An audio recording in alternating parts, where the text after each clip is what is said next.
DP नादुरुस्त असल्याने ऐन गणेशोत्सवाच्या काळात गेली 15 ते 20 दिवसांपासून टाकळगाव पूर्ण अंधारात असताना महावितरण विभाग मात्र लक्ष देण्यास तयार नाही।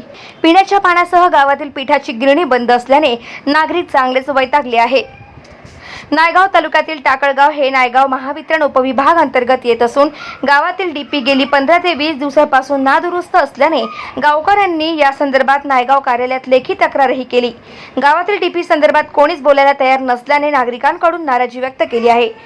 आमच्या इथं लाईनमॅन तर नाहीच, पण आज महिना 2 महिन्यापासून त्या डीपी वरले तार जळून चाललेत। तिथं कोणी जाऊन टाकाय गेलं तर ते टाकाय ना झाले आणि आले की पैसे मागालेत। असं कोणतं काय झालंय म्हणजे की पैसे दिल्याशिवाय काम होईना झाले। लाईटची पाण्याची समस्या आहे।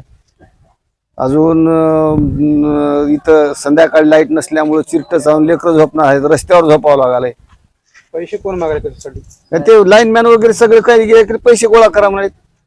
काय समस्या आहे? समस्या लाईट खात्याला 2-3 वेळेस गेल्या, एकही साहेब आम्हाला भेटलेले नाहीत। जाऊन सांगितल्या तर मग पुन्हा श्रीनिवास पाटलाकडे गेल्या, त्याने फोन लावले तर एक वेळेस उचलले नाहीत, पुन्हा दुसऱ्या वेळेस उचलले। बरोबर काय हरकत नाही देऊत, बरोबर काय हरकत नाही देऊत, हेच प्रश्न चालू आहे। हे 15-20 दिवसाला गावात लाईटच नाही आणि पुन्हा या गावाला लाईनमॅन देखील नाही।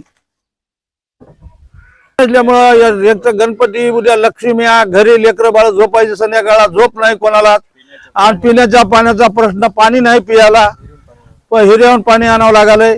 चौचौकून भयानक त्रास आहे साहेब। 1 महिन्यापासून मागील आमच्या गावामध्ये डीपीचा त्रास चालू आहे आणि 1 महिन्यापासून 3 ते 4 वेळेस आम्ही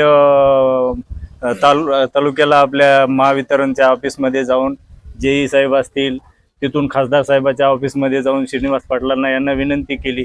त्यांनी फोन करून सांगितलं जेई साहेबाला, तर ते वारंवार असं सांगितल्याच्या नंतर सुद्धा आमची त्यांनी कुठली सूद घेतली नाही। त्याच्यासाठी आम्ही काल पत्रकारांना सुद्धा सांगितलं की बाबा आमच्या गावामध्ये जे होत असलेलं हे आहे, तर ते समस्या कुठंतरी आता तुमच्या माध्यमातून आम्ही वरी शासनाकडे कळवण्यासाठी म्हणून एक माध्यम म्हणून तुम्हाला माहिती देत आहोत। तर तुम्ही गावची येऊन परिस्थिती बघितलं तर डीपीमध्ये ना किटकॅट आहे ना वायर आहे। त्या ठिकाणी पिण्याचा पाण्याचा प्रश्न आहे। आमचा बोरवरच असल्यामुळं लाईट नसेल तर पाणी येत नाही, आणि पाणी भेटलं नाही तर मग विहिरीचं पाणी पडून पिऊन माणसं बिमार पडण्याची समस्या गावामध्ये आमच्या चालू आहे। गाव माझा न्यूज करिता तानाजी शेळगावकर, नांदेड।